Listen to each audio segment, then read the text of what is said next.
Well, go blue, everybody. Is tampering becoming a bigger and bigger problem in college football? Sherrone Moore finalizes his staff? Maybe. And more coming up next on Michigan Wolverines Live.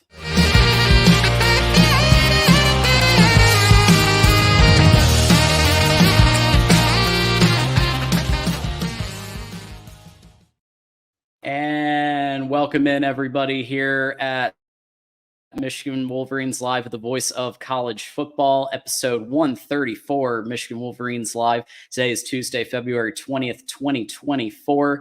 I'm going to remind everybody as you stop by and come by, please go ahead and hit that like button. It just takes a second. If you like the content that we're putting out there, helps us get bumped up in the algorithm and all that fun stuff. Also, feel free to send a super chat. What that's going to do, because we got a lot of content to talk about today, what that's going to do is put your comment or question to the front of the line, and we could do that. But we have a guest today. TJ's back from Ronin Sports Talk joining us. TJ, go blue to you, and welcome back. Go blue. Looking forward to the show, and it's good to be back. Absolutely, especially with so much going on inside the program, outside the program. Even though we're technically in the off season, it doesn't really feel like it, right? Yeah, I mean, things are starting to ramp up now. We had a bit of a lull with the coaching search, but now I think with the dead period ending here early March, things are going to pick up. Absolutely. And so I'm not going to talk about the whole staff, but especially the ones that we've kind of been securing from other places. Sherrone Moore in the last couple of weeks has silenced a lot of critics, including myself a little bit. I wasn't like full on critic, but I was like, if we don't get any movement in the next week or two, might be time to hit the panic button. No worries there. Hakuna Matata. You get Wink Martindale. Which we've covered at length. But some of these we haven't covered as much. And so definitely want to look at some of these folks, starting kind of on the offense side. There's not as many to talk about on the offense side, right? Because obviously Kirk Campbell is coming back. He's going to be OC and QB coach. We know that. We know that Bellamy's coming back for wide receivers. A couple of things that we haven't covered as much on the show. So Steve Castula, who used to be at Michigan in 2019 to 2021, worked under our former offensive coordinator, who shall not be named. We won't hold that against him, but he did seem to do a really good job at his various stops. What do you think about this hire? And he seems to have a pretty detailed pedigree, especially for a tight ends coach. Right. I mean, so the thing about tight end coach is it's kind of a low, I don't want to say lower level. That's not correct, but yeah, it's where a lot of guys get their feet wet in terms of a position coaching, like Grant Newsome, for example, or even Sherrone Moore when he first came here from Central Michigan. So it's hard to pull a big name guy at this position. But with Steve Castula, he actually has a pretty good background, being with Ferris State when, if anyone follows lower level football, Ferris State is a juggernaut. He's an aggressive recruiter, and he's a pretty good X and O's coach. So I'm pretty excited for the hire. I will be honest, though, I was looking for something a little bigger, but I understand why there's challenges with that, considering the tight end position is not as glamorous, which is the word I was looking for. But I think it's a solid hire, and I'm looking forward to seeing what he does on the recruiting trail, because by all accounts, he's very aggressive, and that's what we need. Yeah, that was definitely one critique I heard, especially with like Wink Martindale, obviously being in the NFL, having coaches on both sides of the ball who can recruit. Obviously, Sherrone Moore, and we'll get to this later in the show, he's an aggressive recruiter, and he's starting to ramp things up even from, the Harbaugh day, actually ramping it up more so than he had it. But having coaches that have recruited at multiple different stops and experience with the Michigan program, even in 2021, when it started to have that higher plateau of success, started to hit that next gear. So I think it's good to have people who had success with the program, had success outside of the program, and Colston Loveland. I mean, it's like Tommy Rees was just hired as tight ends coach for the Cleveland Browns, and everybody's talking about Tommy Rees and whatever, but like he's got to coach David Njoku, right? Like, okay, maybe run this route a little differently. That's about it, right? So he has to coach Colston Loveland. What I'm more wondering about is behind Colston Loveland, making sure that they're all getting the right coaching, and given his experience, seems like he'll be able to keep the ship going, at least given how reliant Michigan is on their tight ends. Yeah, I agree. I also would add, I mean, Grant Newsome's still there, right? So he's got familiarity with the position and the players, so they know the strengths and weaknesses of the players. And I want to mention, because it hasn't been brought up yet, being a former offensive coordinator at UMass, right? I mean, that's it's Yep. very credible, right? So Yeah. I think that addition to the room, to the coaching room, another eye, more eyes on the game plan, it doesn't hurt. So I mean, I think with the development at tight end, we're very lucky. Like, we talked about the offensive side of the ball before. Very stacked room, tons of talent. It's just all about the development and our new strength and conditioning coach, Tress, seeing what he can do with the guys. But I mean, I feel pretty confident about that room. That's not the room I'm worried about with our offense. Not at all. Yeah. No. So I think I give this one like a B. I mean, I think it's a solid hire, especially with the offensive coordinator experience, like you talked about. Yeah.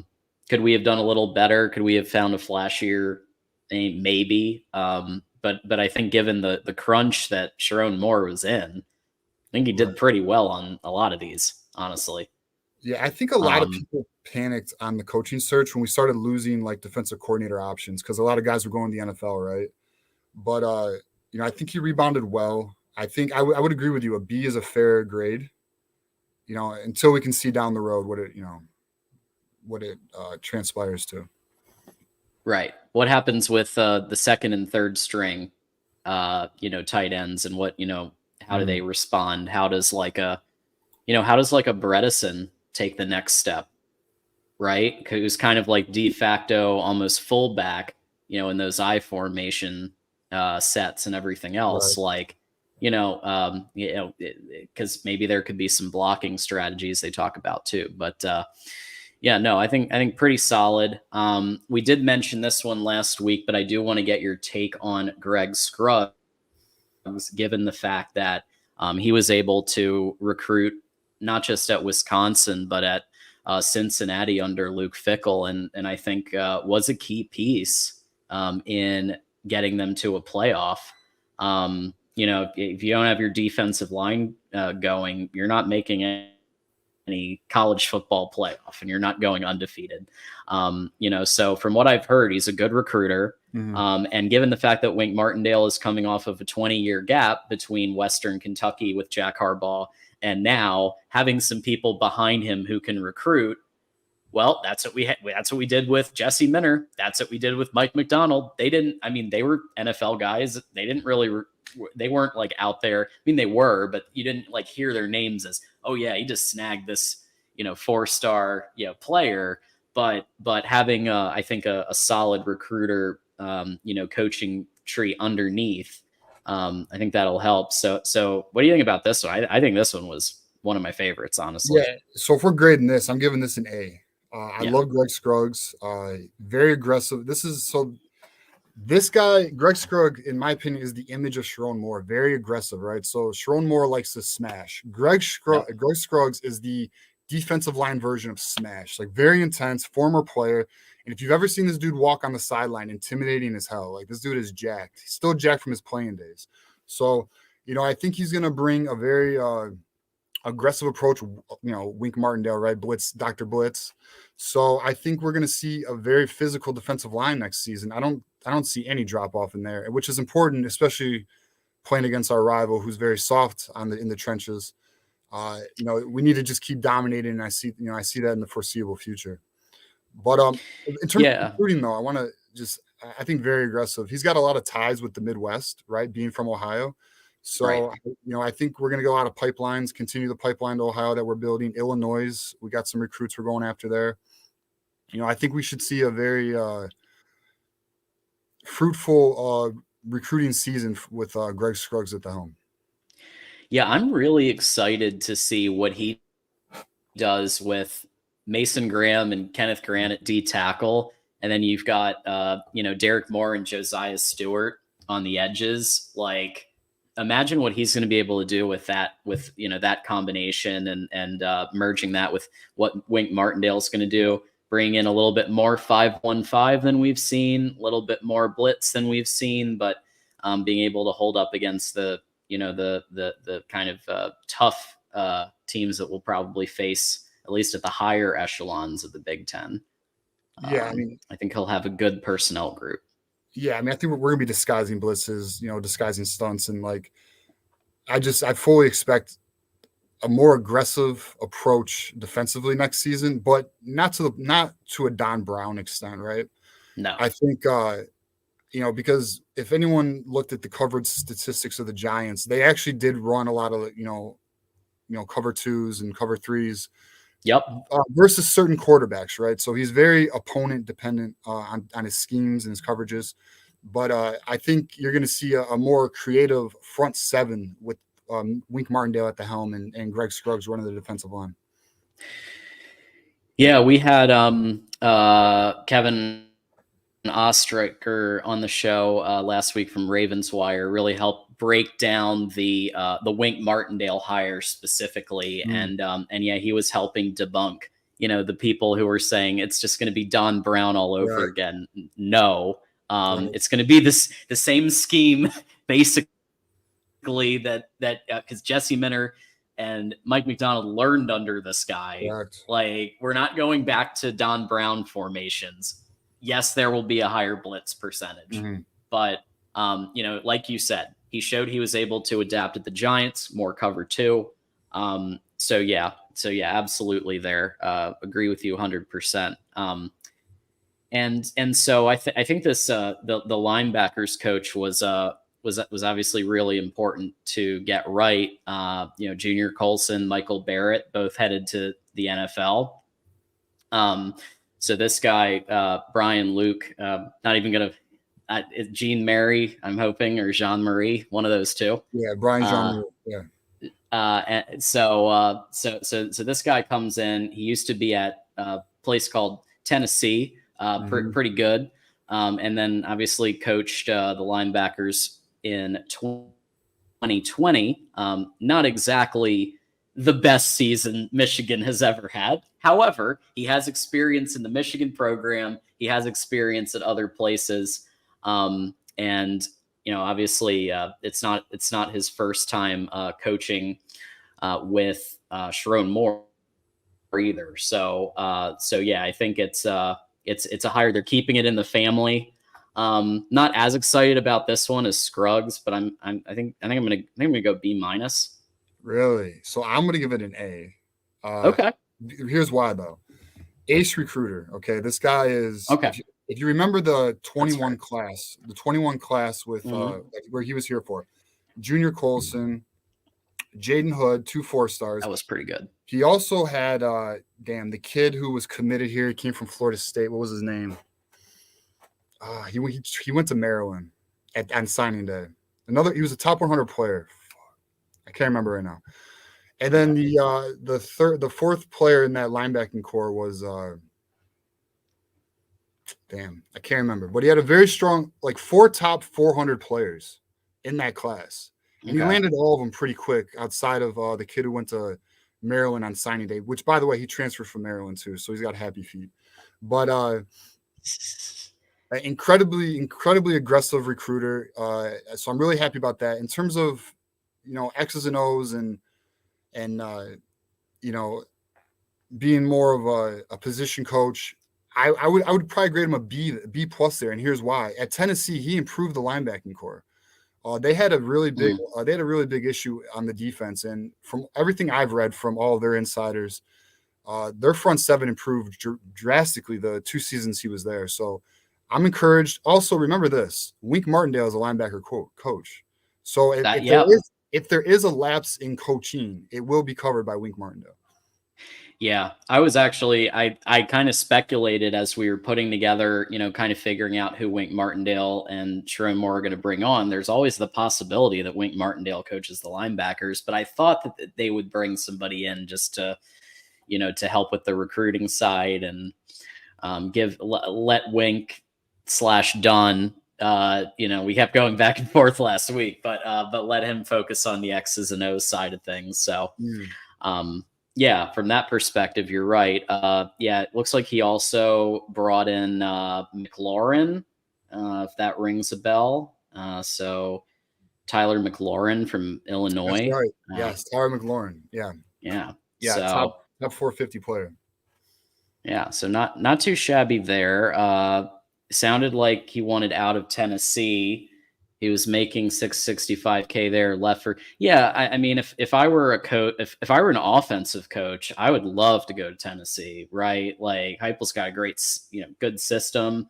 Kind of maybe relied a little too much on Hendon Hooker, and when he went, things kind of downslid a little. But I still would rather be an offensive coach in Tennessee than maybe a defensive coach. So I think, if you're going to pick a school that you think of Michigan, you think of Georgia. When you think of defense, like those are the types of schools you think about. Right. And also remember too, though, Brian Jean-Marie has a lot of Southern ties, right? So he was actually, he was at Texas before and Louisville. He's a former recruiting coordinator at Texas under Charlie Strong. So, I'm really optimistic about that. I just think he's going to bring in some Southern talent, which lacks in the Midwest in terms of on the defensive side of the ball. There's just a lot of talent in the Southern region, and I feel optimistic about what he can pull there. Yeah, I'm really excited to see what he does with Ernest Hausman. This is a player, and Barnum. This guy's like a boss, and I can't wait. Like he was basically a rotating starter with Michael Barrett. Yeah. And so, like seeing him take the spotlight more with Barham, exactly. Like I think that's gonna he's like just like we were saying with the other coaches, like the personnel here that they have to work with is pretty strong, and a lot of them staying from the 2023 championship run. Yeah, the only room I have any concern with is wide receiver, and only because of size. Well, all right. Hold on, and quarterback, but I fully expect that to be addressed in the portal. But yeah, I mean the talent at the linebacker position with Barnum and Hausman. I mean, it should be. I don't think there'll be much of a drop off. I know Junior Colson's a beast, but I really think we're going to see similar play that we had this year. Absolutely, and I just thank you for reminding me about the quarterback room and Jack Tuttle, because there's so much to talk about. I forgot about that. So I'm going to make sure to bring that up before the end of the show. But yeah, no, I think you're spot on there. And another one that they got, and again, kudos for getting this guy in a short order, is Lamar Morgan, right, was not the first choice. As we know, we had the guy from the Texans, Stephen Adegoke, was being talked about. And Clinkscale, they thought, he had said he was staying, Wolf of Wall Street style, I'm not leaving. And then he left, right? And then now so the fact that they were able to get him with all this going on, and in a matter of days and weeks, 10 years of experience, coached obviously at Vandy. He was the defensive coordinator at Louisiana, so he's able to take that macro view, right? But then he can also focus on, the players that he needs to focus on, right? Will Johnson, right? Rod Moore, Kari Page. And so I think, with that, as well as the depth, you needed somebody who could take that macro view. And he got an endorsement from Jesse Minner. So that's pretty good, right? Right.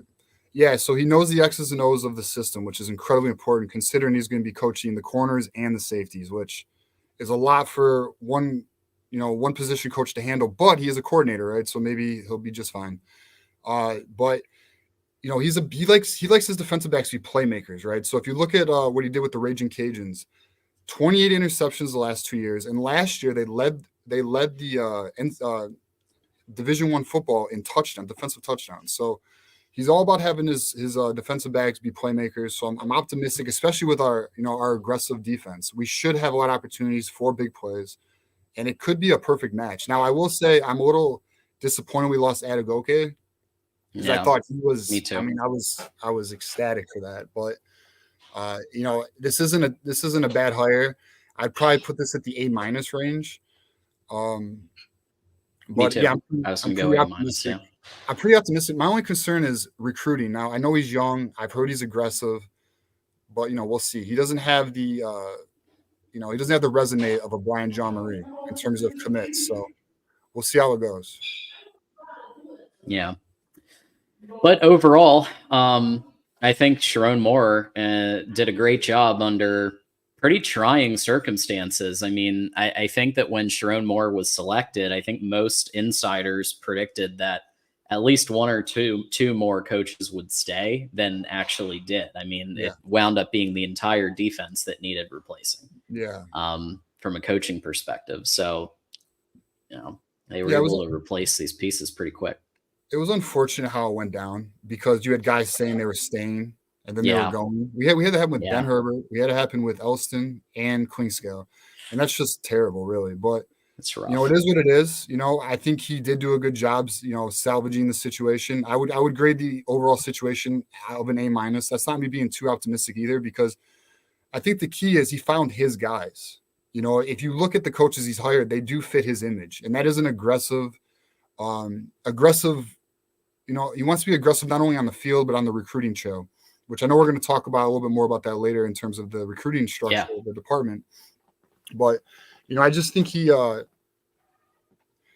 definitely creating his own path. If you look at his coaching hires, if you look at his promotions too, with Kirk Campbell as the offensive coordinator, and then the way he's trying to structure the football department, I think. His first test, I think he passed. So we're going to see how recruiting goes now, because that's going to open up next month. Yeah, absolutely. And so, lots to come. We'll be hitting recruiting real hard now that the staff is having. So we'll definitely be doing some recruiting topics coming up here. And I'll only mention this very briefly out of respect for the family and whatever is going on. But obviously, Mike Hart still on staff. And I read, I want to say it was Isaiah Hole, who said that Mike Hart was taking a leave of absence. So when that leave of absence is up, I don't know. But he is still on staff. I think that they're just giving him the time he needs to take care of his stuff, and hopefully he'll be back on the trail soon. We wish him well. Yeah, he's also in the middle of contract negotiations, because him and Ron Bellamy, both their contracts were up this year, and Harbaugh didn't renew them. So there's also that dealing with. Ron Bellamy is signed. He's now signed. I think he got a 3-year extension. Hart's next. I wish he was more present, but obviously we don't know the details. So we wish him the best, and we'll see where it goes. Absolutely. Before we get on to the rant portion of today's Michigan Wolverines Live, a couple of things to remind everybody about. You can talk Wolverines all the time with us on our Discord chat. So become a Patreon member or become a YouTube member on the main channel. You get access to our 24/7 Discord chat to talk Wolverines or anything else that comes up. We've been talking about the playoff. We've been talking about Klyavkov and the Pac-2 coming to an exit, and all kinds of other topics. So we're on there. That's where the diehards are. If you want to know where we are, so check that out.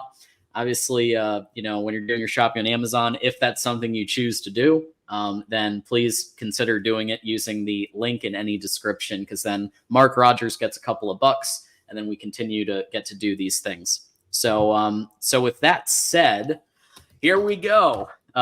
So we learned that after 4 days in the transfer portal, and you already know all this, I'm laying the scene out. Yep. 4 days since Keon Sabb, who was obviously a safety for us, was projected to be starting nickelback to replace Mike Sanristil. Yeah. It was reported not by the Alabama, like a member of the Alabama journalism squad. It was reported and announced by Alabama's NIL collective, Right. that Keon Sabb is coming to Alabama. And so this follows the trend of the, if you remember the picture of the money with the Scott guy, when he was switching from Ohio to Miami, and the big picture of the money. And now we've got NIL collectives reporting people transferring to a different school. So, what's your take on on the tampering that's going on? And can we just have an announcement that either it's legal and everyone can do it, so then Michigan can do it, or come down hard on everybody doing it, like one way or another? Well, I mean, look, everyone is doing it. This is just the reality of it. Michigan, I'll be honest, Michigan also dips its toe in the water. It's unfortunate that this how it went down. I don't know if people know this, but Saab has 2 younger brothers who are highly ranked recruits in the 26 and 27 classes. They did a visit in January at Alabama, and it just so happens a month later, Saab is in Alabama. So I would bet any money that there were conversations that day. It is funny to see the collective announce the transfer. Because I don't know if I've seen that before. I think that's the first time I've seen that. But it's funny because you see, I don't know if you've seen Florida State and Tennessee, they've both been hit for tampering. And but then you have all these other schools doing crazy tampering, like Texas and Oregon. Yeah. And there's other guys on the team like Mason Graham and Junior Colson and Kenneth Grant and others. There's even guys on the depth chart that I've heard names. They're also being tampered with, but thankfully they haven't left or entered the portal. But I mean, this is I mean, look what happened to Xavier Worthy, right? Is that not tampering? I mean, he was committed, he signed his letter of intent, and then he goes and sees Sarkeesian down in Texas, So yeah, unfortunately, it's not going anywhere. So what needs to happen is there needs to be a players union, and this needs to be legal. There needs to be a free agency of sorts, or some type of contract where if a player does leave, then they're out of their NIL. I don't know about a salary cap. I don't know if that really worked, because I still feel like there would be collectives that would be doing things behind the scenes. But this does need to get to a point where the NCAA, although they won't, it's not happening, makes it so, pay for play is legal. Schools can do it, because that's the problem, is there are schools doing it. And then there's schools who know that it's happening, but they're afraid to do it because they're going to get in trouble, like Tennessee or like Florida State. And we can give them crap. We can give them crap. But the reality is there's so many other schools doing it that some schools like Michigan, who has a microscope on them, are afraid to do more, right? They're only willing to pay their own guys. And unfortunately, in terms of recruiting, we're not as aggressive as we should be, because there is that fear that, well, the NCAA is going to come after us. Because, I mean, look at the last 2 situations we were dealing with. Those are everyone does that shit. Everyone pays for players' meals. I mean, we know what Arch Manning went through. Are you aware of what Arch Manning got? A $500,000 official visit or unofficial visit. Yep. And then we get in trouble for a damn cheeseburger. It's just ridiculous. Well, a cheeseburger and Zoom workout film that the NFL literally was openly doing. But I guess because if you remember the Hard Knocks and there were some behind the scenes with the teams. It's just on YouTube that they were watching Zoom workout film. So why is it so bad that it was you paid it for a cheeseburger? There was people watching Zoom workouts, and meanwhile you've got bags of cash being thrown around here. Very obviously, it just seems like a 2-tiered system of of justice here. Yeah, and what's disgusting is one of those Zoom workouts was of a kid with an illness, and he was just trying to show Harbaugh that he was working out with his brother. Like, it's just, I don't know, it's awful. But and then this whole like sign gate bullshit. Like, Yeah. what are we doing? Like, it's just certain the punishments that they are doing, and then the things they're looking away from, like kids showing up in Lambos on signing day, or the fact that kids are like, oh, it's a business decision, or they got the money in the the commitment photos. I mean, I don't know. If I was a school administrator, I'd be disgusted, honestly. But because what do you do? I mean, do you risk your university? I mean, you have to be competitive. I'm not saying, I'm pro pay for play, but I do understand the hesitancy because the NCAA is so damn just, you don't even know what they're gonna do. Like, you just don't know. You don't, I don't know. So unfortunate situation that it is right now. Well, on the positive side, there were some announcements made with respect to NIL, as well as the hire of Sean McGee from the Bears to be general manager. And one of his responsibilities, apparently, is to help manage the NIL back and forth. So it seems like Sherrone Moore is making some moves already to help shore up recruiting in this new era of NIL. More use of transfer portal, that's going on. So, what's your take on what he's doing to build things up? Yeah, so I'm very optimistic here. Sean McGee is a donor guy. He has a lot of connections. He was here previously, so he knows a lot of people.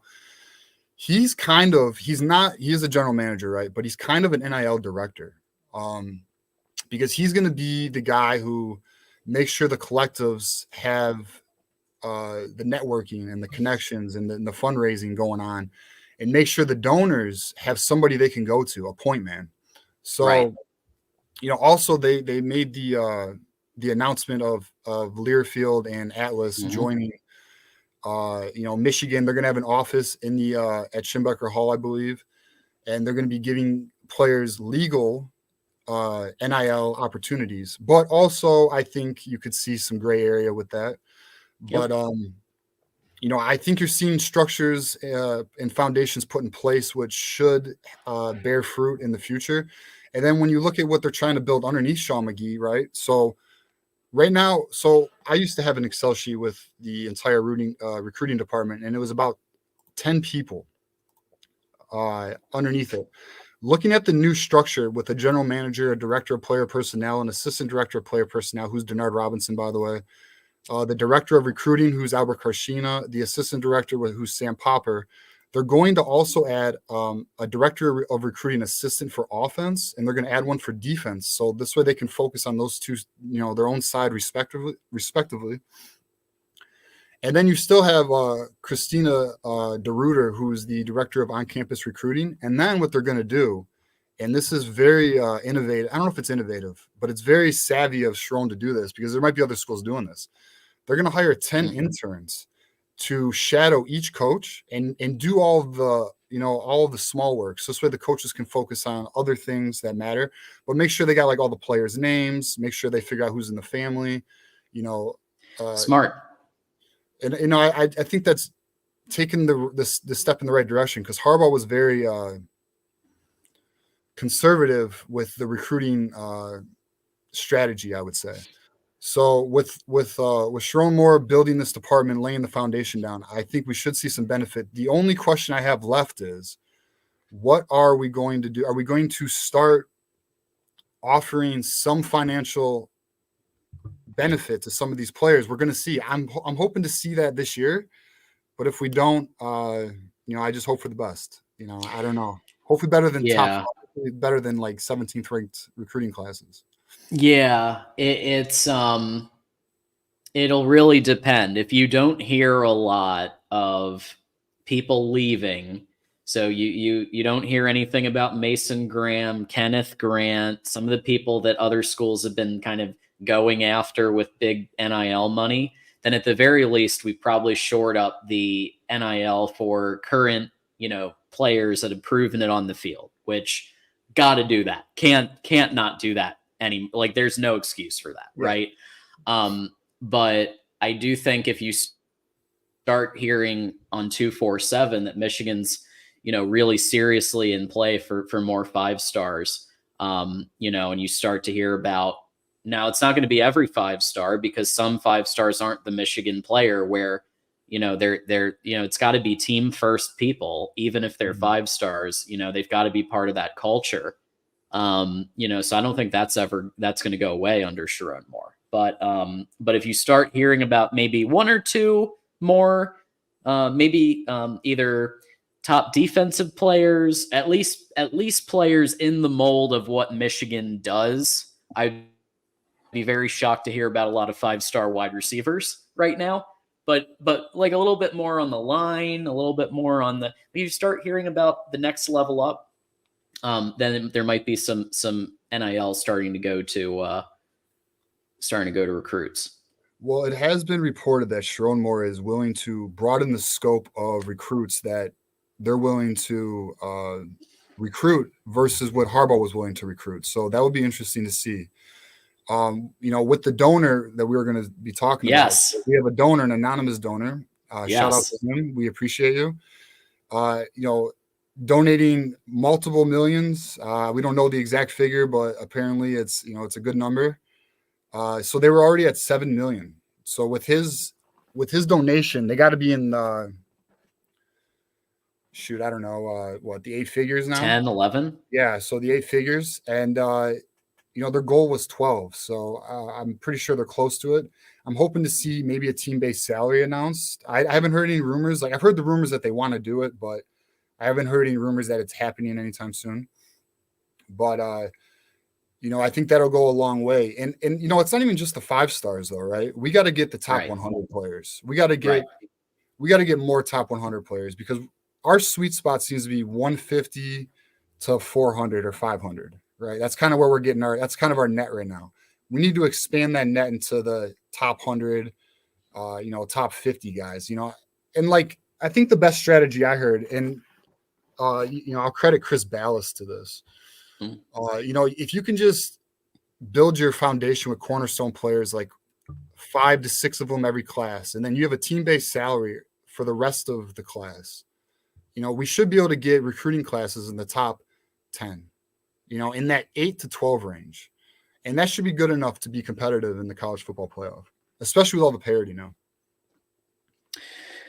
Yeah, for sure. Yes, thank you to the anonymous 7-figure donor. We don't know if it was Uncle T or someone else. I still think it might be Tom Brady who was Uncle T. I don't know. Just a theory. Just a theory. We don't know. We don't know who it was, but yeah, I mean, whoever it was, that's great, and it shows that I think a lot more donors would step up if someone like, I don't know, the NCAA president came out and said, you know what, it's time. Let's go ahead and just make it official. Everyone can have a salary. Let's just embrace this because it's happening anyway, and let's at least be fair about it. And then I think you would see more 7-figure donors start to pony up, because we have them. I mean, Michigan alumni base is rich, right? Not everybody, but there's quite a few business owners, people who have the funds to really help Champion Circle out and some of these initiatives. Yeah, I think so for example, Champion Circle, they just hired a full-time fundraiser guy, right? So, I mean, he was just hired within the last 3 weeks. So, I mean, I think you're going to see more comfort in that area. I think there was a lot of discomfort, amongst the Michigan whales, we'll say. So I think, with Sean McGee and then Sherrone Moore making these, these connections, this networking, I think we're going to see more comfort, more donors step forward. There's this stigma where like, oh, well, Michigan alumni don't care about sports as much as other programs. I don't believe that. I think there's just a philosophy that was in place for a long time that needs to be adjusted or evolved. And I think if people see, I'll tell you this, if we start losing, shit's going to change. I'll tell you that right now. Because of our success, I think we have a little bit of fat and laziness with our approach to pay for work, not pay for play. And I'll credit Brian Cook for that, because he's the first one I heard say that, and I agree with it. I think if we take a hard loss to a certain team, I won't name, and or if we don't have the year that we were expecting, and I know it's Sherrone's first year, so we're not expecting 12-0, but if we have a hard year, I'll tell you right now, we will evolve. You will evolve when you start losing, but hopefully we don't have to get there. We can evolve before that happens. And I just think we're going to see this summer changes, and I'm hoping to see some like we talked about, some top 100 players committing, because that'll be the tell. That'll be the tell right there. That it would. And yeah, so stay tuned. Sean McGee, some of his responsibilities include, it looks like, oversee the recruiting budget each fiscal year. Well, that's kind of a big one. Execute short and long-term goals as it relates to the vision of Michigan's NIL activities. There's a lot of NIL references in these write-ups that I'm seeing here. So yeah, he's gonna have some NIL responsibilities as almost like the chief of NIL, so to speak, with, as you mentioned, the people that'll be underneath him, the new partnership. So yeah, let's see what we can shake out, what we start to see on the recruiting trail for 2025.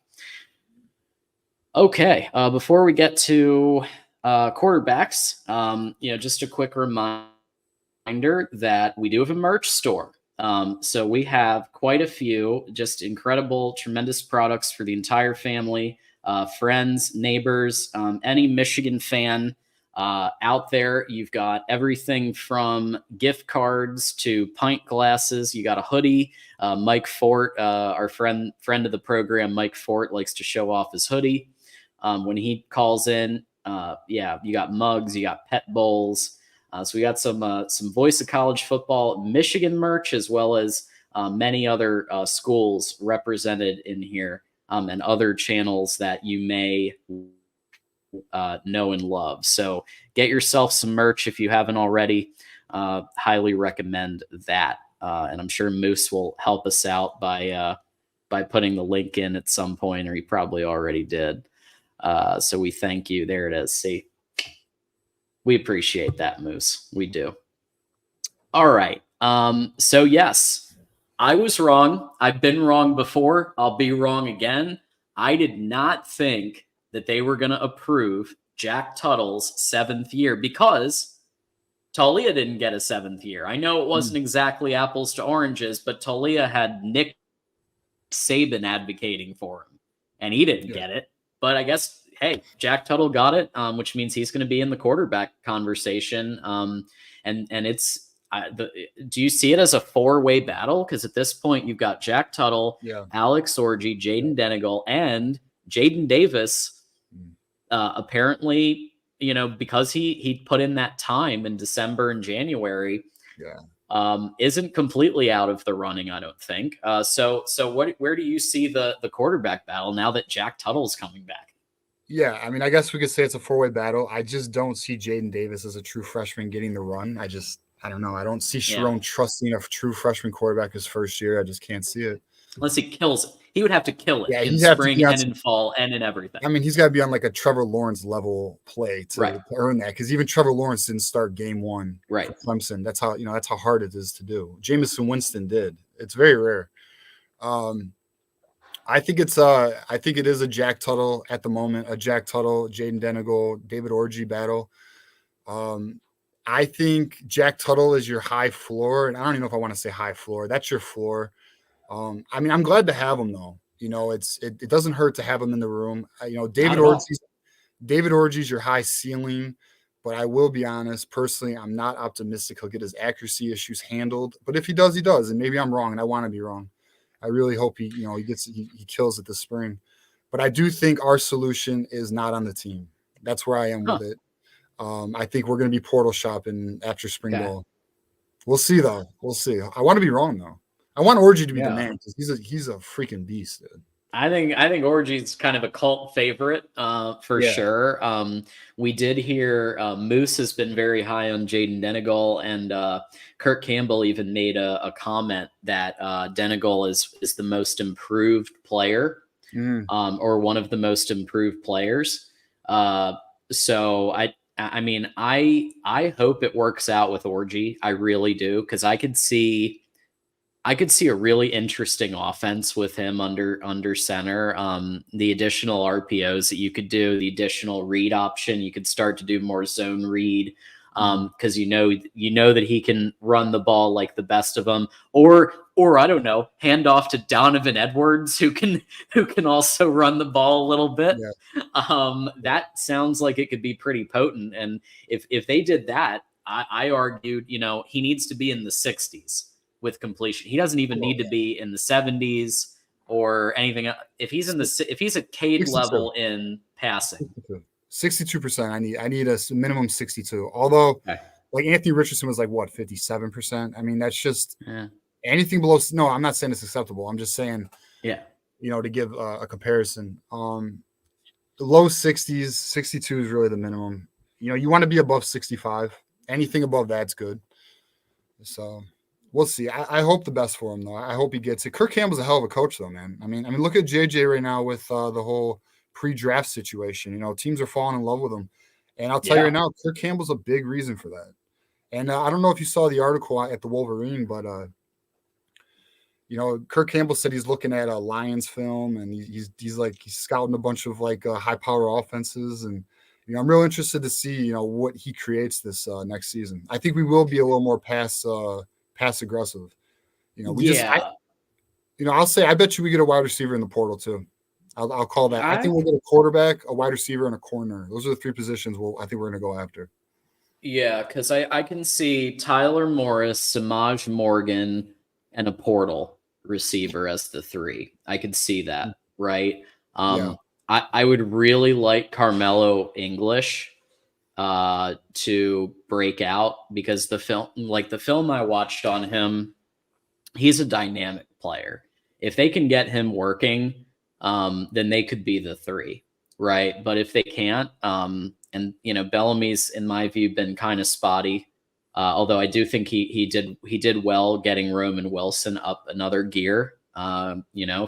Somebody got past the mediocrity that we've, I think, kind of been in wide receiver land, and you actually saw a wide receiver break out this last year, as much as a Michigan wide receiver has broken out in the last couple. So maybe it can happen with Carmelo English or another of these kind of, up and coming receivers. But I agree with you. I think there's going to be some portal shopping. But he did make one comment.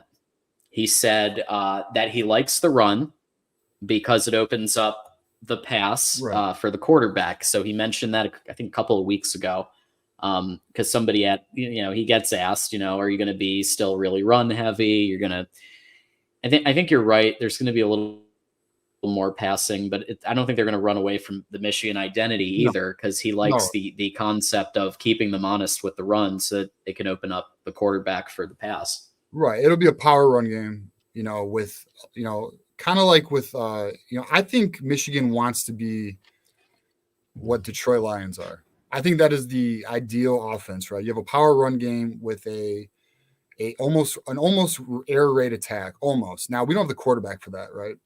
Nor do we have the wide receiver. Well, I don't know. Samaj Morgan. I mean, Samaj could do it. We're just missing a big body receiver, really, a fast big body receiver. That's all we're missing offensively. We have the tight end. We have the shifty receivers with Samaj Morgan and Tyler Morris. So and then also Donovan Edwards can catch out of the backfield, right? So it's there. And we have a powerful offensive line. I know we have a lot of new starters, but I have a lot of faith in these players.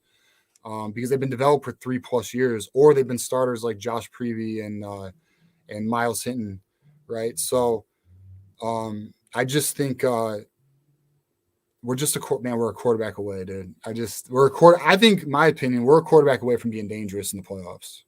That's what I think. Yeah, I think you're right. I mean, based on the personnel coming back, and also just, I think it's notable just how quickly Sherrone Moore was able to rally after, Harbaugh basically takes a decent chunk of the staff, right? He was able to rally quickly.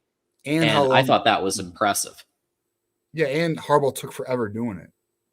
Jesus, Right. he really strung us along for a Yeah. little while. So, I Absolutely. think Sherrone has steadied the ship. Now let's see what he does. Next step is, what is the recruiting, momentum, right? What kind of momentum can he get? Who's the first to commit in the Sherrone Moore era? That's what I'm looking forward to. I'll say this: the name to watch is Alex Graham, the defensive back. Okay. I think he's a top 100 player too. So, but he's got family ties. His mom was an alumni. So, he's the one to watch, I think, for the first commitment. All right. Well, we'll laser focus on that.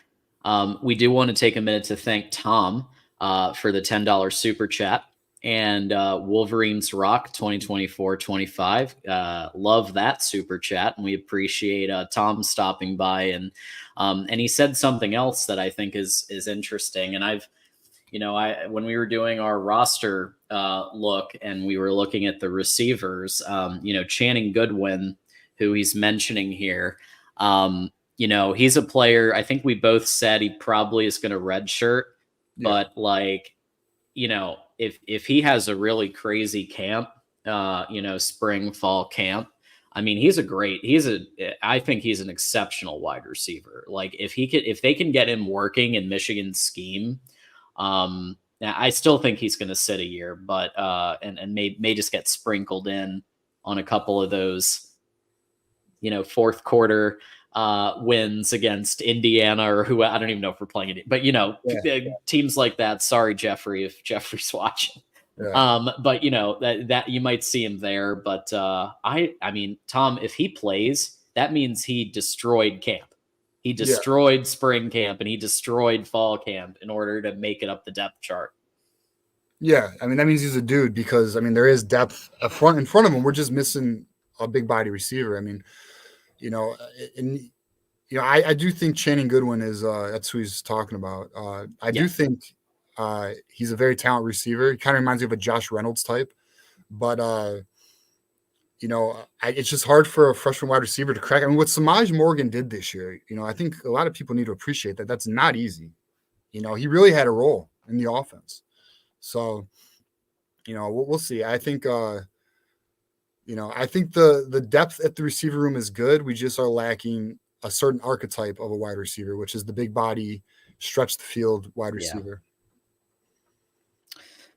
It's true. Some tall guys, I think there was a statement, we don't have anybody above 6'3" or something like that. Yeah. So, I mean, it's very true. For those of you who are just joining us, thank you for stopping by and coming into Michigan Wolverines Live. I've been here with TJ Konarski from Ronin Sports Talk. And we are going to encourage you as you come in for these last couple minutes here to hit the like button. If you do nothing else, that's free and it takes like 2 seconds. Just go ahead and do that, and it helps bring people in. Subscribe to Michigan Football, the voice of college football, because we're in a battle with Ohio State. Okay, Ohio State's about 1,400 subscribers ahead of us right now. That can't happen. Ohio State hasn't beaten Michigan in 1,530 something days. You can't let Ohio State beat Michigan in the Mark Rogers Voice of College Football channels. Hit that subscribe button. Tell a friend that we have these shows every Tuesday at 8 p.m. Eastern. So we do appreciate everybody coming in. We do have another super chat. So we're rocking and rolling tonight on the super chats. Thank you to Michael Newman for a $10 super chat. Smoke around Alabama tampering with Will Johnson, along with, yes, I did see this. The fake, it looked fake. The tweet, and is our NIL improving if we can't pay Will? Feels like we can't pay anyone. Yeah. So Will has no issue getting NIL money. I'll just let you guys Yeah. know that. Like from everything I've heard. Also, he's a legacy. So I didn't mean to stutter, but he's a legacy. So he's not going anywhere. His dad is not going to let him transfer from Michigan. His dad played in the '90s for Michigan. I don't know if that tweet was. I saw the tweet. I don't know if that came from his account or not. If it did, I think a lot of people need to look back at when Domani and Will were being recruited. They like to play these games all the time. They said they were going to Ohio State. They said they were going to USC, and they would put these tweets out there and get all these fans just going crazy. So I saw the other night from Sam Webb that this is total bullshit. He said there's no truth behind this. There's not even any concern from the Michigan side of things. So, I mean, I guess it's something to monitor. But like I said, his dad being a legacy, his dad won't even allow it. I mean, Yeah. the kid had the opportunity to visit other schools, but from all accounts, his dad was basically like, "You're going to Michigan." You know what I mean? So it's kind of how it is with that. I'm not too concerned about Will Johnson leaving. Yeah, and Moose saying it right here. He knows Dion apparently, and he was his supervisor back in the day. So very cool. We've got some friends of the program and connections with players and families. So that's always great to see. But yeah, I agree with you completely. Will is probably somebody I'm the least worried about. Mason Graham, Kenneth Grant. I was a little concerned until I started hearing about all these moves that were happening with NIL and these people getting hired and Sean McGee and all these things happening. I'm less worried now about Mason Graham and Kenneth Grant. What do you think? Especially with Wink Martindale because they like him. They've met him. Yeah. By all accounts, they are happy with him. They're excited to be in this defense. Also, with Greg Scruggs being hired, by all accounts, they like him as well, right? So I think we're in a good position. The next, I guess time period to be on alert is after the spring practices because offers get more intense from other schools, and certain guys may not get the opportunity that they think they're going to get. So, I mean, right now I'm not too worried about anyone jumping in the portal because I think March 1st it closes, right? There's only like 4 or 5. I don't know. There's not too much longer left for the portal to be open for us. So, not too it's 30 days. It's 30 days after a coach leaves, I believe. Right. So yeah. the next time to worry is after April. But I mean, we should hear some smoke or see some smoke if anything's to happen. But right now, I think Sherrone Moore has everything, in line. Yeah, and if it like April 15th, if there's stuff with maybe spring depth chart or something like that doesn't go somebody's way, you might start seeing more of those types of people that aren't clearly maybe they got sat down by their position coach or Sherrone or somebody. You're probably not going to be starting for us this year. Here are your options, that you could do. I feel like that's the type of player you're going to hear about on April 15th and not so much, Mason Graham. Plus, with new coaches coming in, you're going to get new favorites. You're going to get new relationships. So we're going to see how that goes, right? I think we're okay though for the time being. Absolutely. So just a reminder that we have an entire network here at the Voice of College Football. We have shows going on all the time. And coming up next is Oregon Ducks Live with the Quack 12 podcast. So they have the Quack 12 podcast that's going to be coming on. So definitely, give them a little support, because they're also part of our family. They're also part of Voice of College Football. So help out the Ducks. They are now in a very exclusive club with Michigan as the only two teams to have beat Ohio State the last 3 years, at least once. Yeah. So it was a very lonely group, and now we have someone. And man, did I enjoy that game or what? Like Oregon beating Ohio State. Can't complain about that. Yeah, it's always good to see them lose. I'll never complain, even if I'll tell you what though. So what do you do when Notre Dame plays Ohio State? Who do you root for? I have a hard time. Jeez, that's No. like the Joker facing like Dark Side or something. I don't Yeah. even know. Probably Notre Dame because I I have a know. buddy Will ND who is a good friend of mine. So for that reason alone, probably I'd lean. I don't think I can root for either of them, but like I want Notre Dame to lose less, if that makes any Yeah, sense. and it sucks because I hate Notre Dame. Their fan base Yeah, annoys the hell out of me. yeah. But I agree. Yeah, I think I'd have to go Notre Dame. Yeah, Will's cool though. I'm sure you'll see him stop by. We actually have a couple Notre Dame fans who stop by. We got Will, we got D Rock Irish, we got Michael Campbell with you might have seen him on Twitter. He's got like 15 different shamrocks and everything. They get a 4-star recruit. He's immediately the best D lineman in Yeah, of history. Things like that. But course, we of get a course. couple of the Irish coming by here. Yeah. So we're at the kind of end of the show here. So of course I want to TJ, I want to give you the opportunity to get a final thought in, as well as just letting people know where they can find you.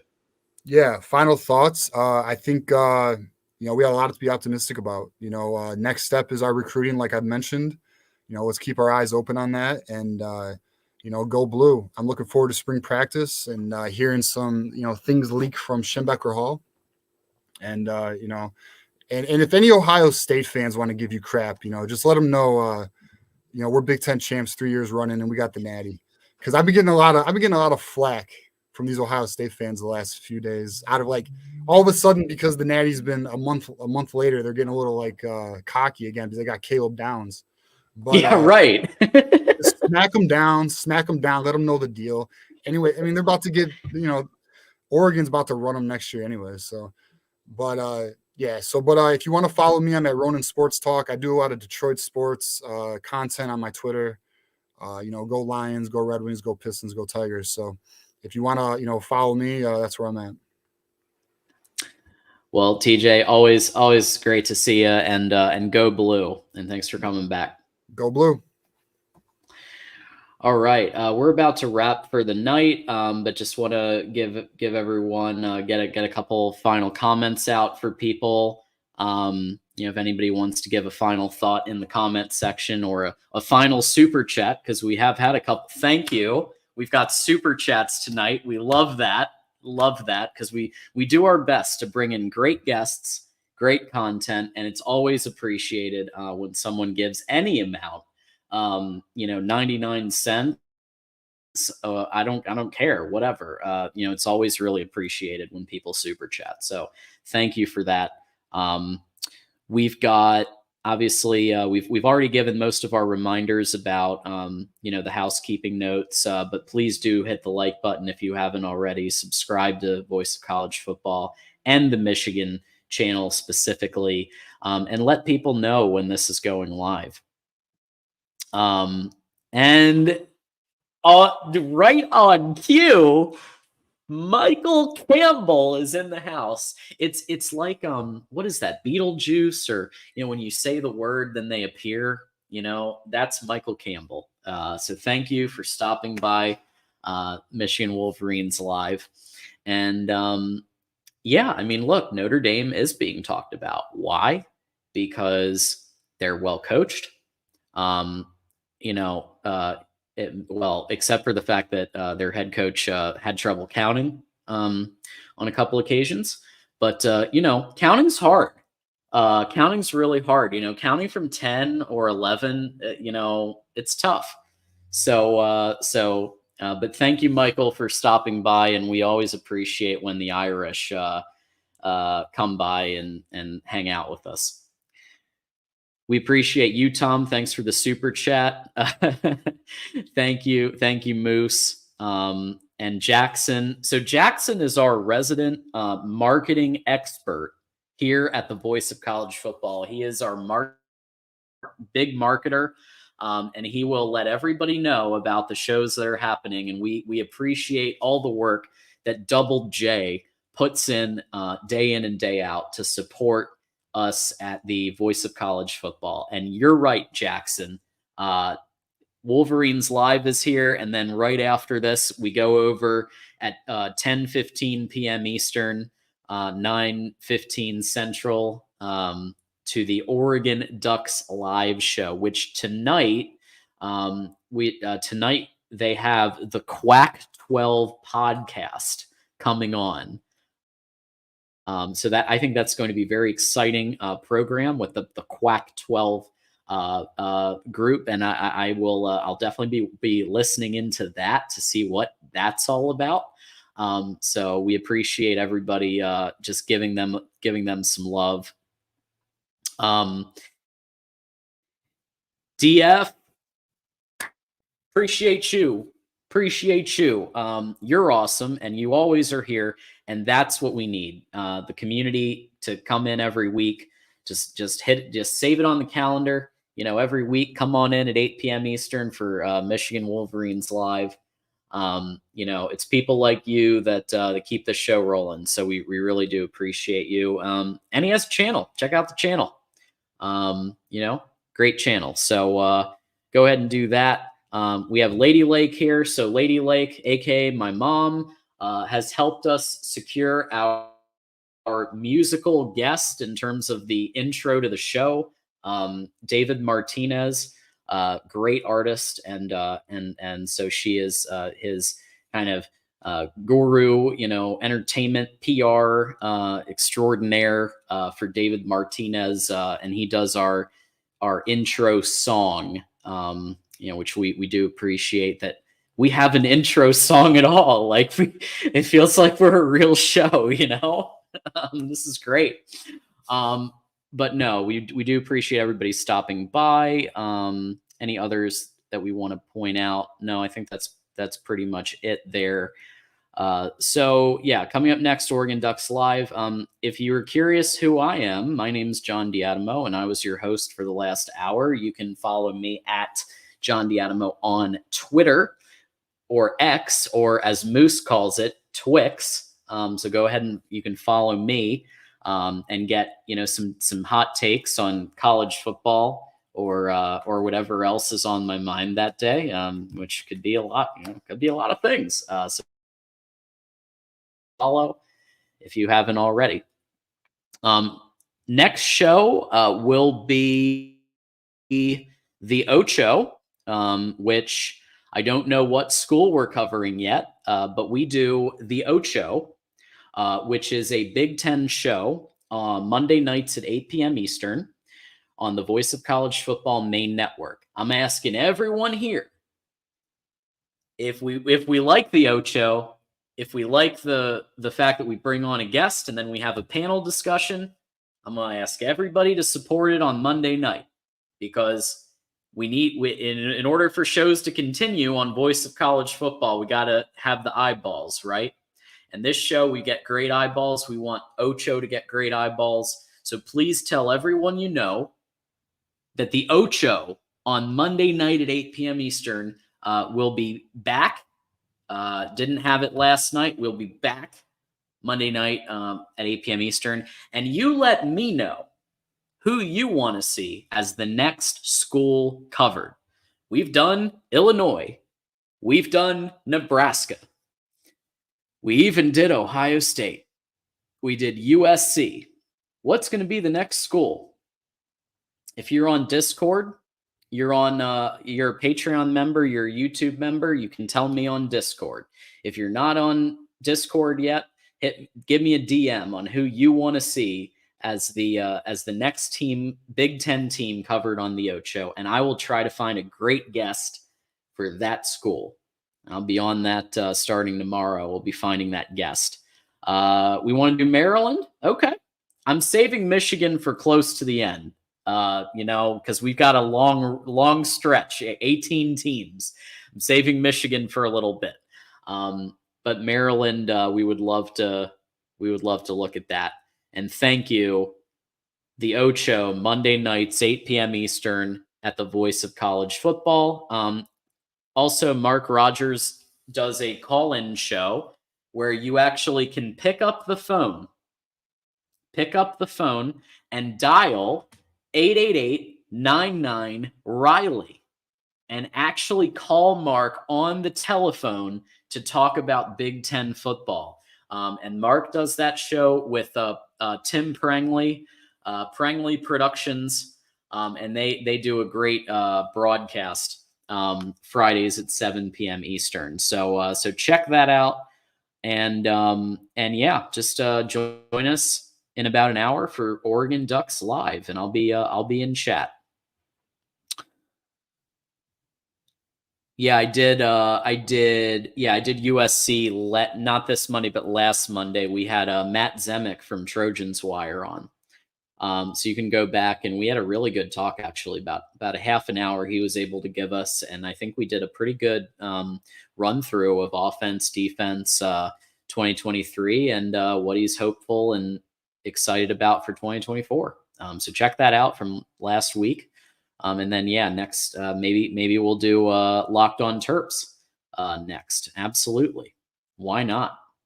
So we'll reach out to Trey Moore, and maybe some others, and we'll see who we can get for Maryland. I think that's a good idea, guys. So thanks for helping me crowdsource that. Appreciate it.